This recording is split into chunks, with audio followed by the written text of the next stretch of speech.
Well, you do speak fucking Mandarin, which is kind of crazy. Yeah. How long did it take you to learn that? Man, I was doing that for quite a long time. I've since kind of declined on the studies. A wonderful takeaway from the study of Mandarin, just because you know a language doesn't mean you know the culture. So that was a fantastic experience but I studied Mandarin for like a decade, and I would say like not even conversationally fluent. It was a really tough hill to climb for me. Well, it seems like a really big hill. It's just different. And you know, then you even get if used you to the can language speak and the it, structure. can you read it? You know, the No, reading. I didn't crazy. even bother to read. And like reading all the characters, understanding everything. Yeah. How long did it take you to learn? Around 10 years. Whoa. Yeah, and then like I would dream in Mandarin and like have conversations and kick down in that. So it became like a second language. But you know, I lived in China for a little bit. I filmed a movie with Jackie Chan, so I was there for like 6 or 7 months. I lived there, and we were in Inner Mongolia, Yinchuan province, so like in China. Wow. And it was fun. Yeah. You were in Mongolia. Inner Mongolia, yeah. What's the difference? I don't know, because I've never been in Mongolia, but Inner Mongolia was man, I was the only person that looked like me there, and everyone would say, "Look, it's big white guy, Handa Bairen." They would call me. Wow. Yeah. Wow. So what motivated you to learn that? It seems like such a task. Honestly, man, everything in my life seems to be wrestling related. It was wrestling related. Like WWE's reach spread everywhere. I mean, I've been lucky enough to perform everywhere, from like Moscow, Philippines, South Africa, Bangor, Maine, every place in between, except China. China was like the one place that didn't understand what we did. So it's literally like it's a universal language, because you can turn, it's like UFC, like you turn the volume down, but you can see like, oh, this is two guys, best guy wins. I get it. The Chinese just didn't get it. So I figured if like one of our superstars spoke the language, maybe that would help break down the barrier. And we got in for. Was it your idea? It was my idea, but the WWE offers, and I think they still offer it, they offer a free second language program. So like when they rolled out the initiative of like financial advice and, they'll pay for portions of your secondary education and free second language. This is like 2011, 2012, big talent meeting in like an auditorium. I'm one of the old guys at the time sitting in the front being like, these kids don't know how good they have it. I should stand up and tell them. I'm like, no, fuck that. I'm actually going to lead by example and take a language. So I signed up right then and there for Chinese, because I wanted to get us into China. Wow. And like I said, it worked, but it kind of only worked. And I think actually right now, China is experiencing what wrestling is to them. Because like I've read articles that there's promotions over there that are thriving. So like now they get it. Oh, so they have their own promotions. Yeah. And this is a fairly recent thing? I think so. I just read recent articles that like pro wrestling is thriving in China, and they have their own way of doing it. Wow. Yeah. Wow. That's wild. It's wild how like expansive the pro wrestling business is, that they would be that open-minded to say like, let's give second language programs to the athletes. Well, it's weird. The origins of the business are carnival related. It is like a carnival attraction, and then it was like ruthlessly territorial. And then when it became national, it's still trying to find its way. It's almost like you see pro sports doing it. You know, the more a sport succeeds, the more benefits they offer to their competitors and athletes. So, WWE kind of hit that stride. Yeah. It's just such a smart thing to do. You know? Yeah. Well, you give your talent the opportunities to gain knowledge and wisdom. And the sad thing is, I don't know how many people did it or do it still. You know. Was there anybody other than you that you know of? 2 other people. Who? Claudio Castagnoli, who speaks I think 4 or 5 languages already, and he just wanted to take like a brush up course, and Natty Neidhart. Wow. Yeah. That's it. Everybody else is like, not going to do it. Too much work. Yeah. What was the not knowing the culture aspect? So man, I got put in a bit of a hot spot with. I made a pact to myself when I was like, okay, I feel fluent. We would do these global press tours, and I just happened to be on a global press tour. And I'm like, you know what? I'm going to do 70% of my media in Mandarin, like in dialogue. And I got to say, I did it. Like I went over there, spoke, people were taking off the translator headphones, like life was good, everything was great. And at the very end of the day, as with all these press tours, you do like a bunch of prompter reads.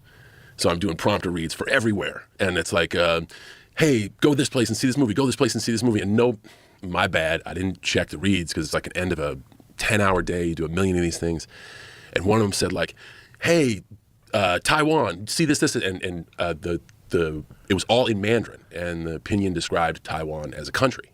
So be the first country to see this. Now over there, they look through a different lens. Like geopolitics are murky waters, man. And that's when I learned of like, I just said it, left. Everybody was cool. I did my thing. Like I read the prompt. It was like a Ron Burgundy moment. Like, go fuck yourself, San Diego. It's like the most offensive thing you can say. So I'm like, man, good job, John. You said you did 70%, and people understood what you were talking about. And then they put that out, and everybody was like, what the fuck did you just say? That's not how we do it over here. And again, just because like my takeaway, and it was a pretty tense moment for me. Like, I had to apologize to China, and in apologizing to China, I pissed off my home country. I'm a patriot. I love the United States of America and everything it stands for. But like, it was never enough. Nobody was happy. Everybody was fucked up, and it was like murky waters for me personally. And it was weird. Like, I think I might have been the only guy almost to get canceled for doing his homework. Like we're trying to learn and try to do something. But the cool takeaway, we can learn from every mistake. My mistake was just because you know the language doesn't mean you know the culture. Did they even refer to it as Taiwan? I think they refer to it as Chinese Taipei, right? Man, what was I know what I read in the thing. Okay. So that's, again, I don't know enough depth to know that. And now, like, people are like, oh man, can you speak Mandarin for this? I just won't do it. It's a skill that I have, but it's a skill that's going to remain with me because I don't understand. I don't have the depth of field to know what to call that place in that region of the world, and I haven't done enough research, and I don't have the wisdom, and I don't have like the cultural fluency, So it was a cool lesson. It sucked because I thought I was just trying to do something good, but it was a cool lesson. Was it really that big of a deal?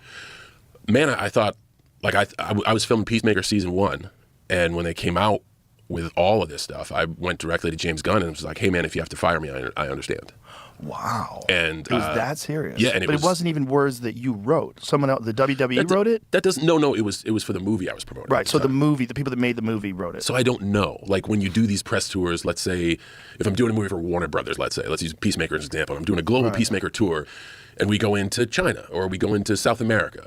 You meet like the PR person there, and they have all the stuff you're supposed to do, and they curate your experience, and they hold your hand. And you're like, okay, now we're going to go to this station. And by the way, they just want you to do some shout outs. And so anytime I go anywhere globally now, as much as I want to thank fans for their attention and, investing in the product, I really shy away from like speaking the language because I don't understand the cultural nuance. I just want to be like, yo, man, thanks for watching what we do. And I love the fact that you're entertained.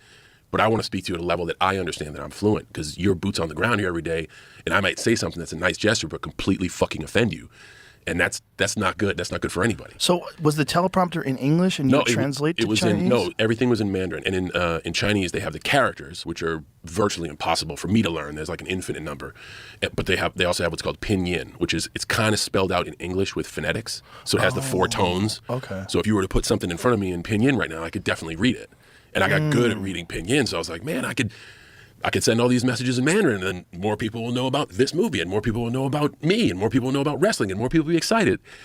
Looked good on paper, just my follow through was a bit weak, It doesn't even seem like that was your fault. Right. It's probably a PR's assistant that's probably in charge of doing the grunt work of typing in all the different languages and the different countries. Like, it's tedious. From what I know I'm going to learn a lot about you guys in this episode, but from what I know about you, you're into looking things through different lenses and different perspectives. It also could have been somebody being like, I'm going to get this kid. Ooh. But here's the thing. I do appreciate you saying, like, it's not your fault. That's not true. It was my fault. And I think that's when I can start to work on, like, well, what did I learn from this? And I could easily blame a PR, an assistant. I could say somebody had a target on my back, all that stuff. I fucked up. Did you suspect that somebody might have set you up? No. Well, you're saying it like it's a possibility. Well, man, when it happened, every theory came. Like, here's the thing. The world doesn't revolve around me, but my little world, everybody was like, they fucked up. They did this on purpose. I was like, well, first of all, who's they? So I was able to kind of eliminate all that. And once I realized I could still go on working, I really made a lot of people angry. And for that I'm sorry. Like, again, I was just trying to... That's crazy, just by saying that Taiwan's a country. In Chinese, though. Right. Like, those are murky waters to begin with. Yeah. Like, I'm not even thoroughly fluent on the U.S. policy. I think it's like a territorial ambiguity or some shit like that. Like, it's so weird, and it's so fragile, and... I got into some water I shouldn't have been swimming in, but that's on me. It was my fault, and I think that's important for me to bear the burden of that and be like, yo, how can I course correct? What did I learn? Who do I really genuinely have to apologize for offending? The biggest thing that was a kick to the nuts is when, like, people stateside got pissed off because you apologized. Yes, in Chinese, and I understand it. I mean, completely, like, bowing down to the demand of this. Gosh, what a shitty move by me. Like, I should have taken a breath. Again, what did I learn? Don't be reactive. take a breath, find out what's going on, find out the best path of action, maybe give it a few days, maybe give it a hot second, and then move forward. But immediately I was like, oh, they're mad.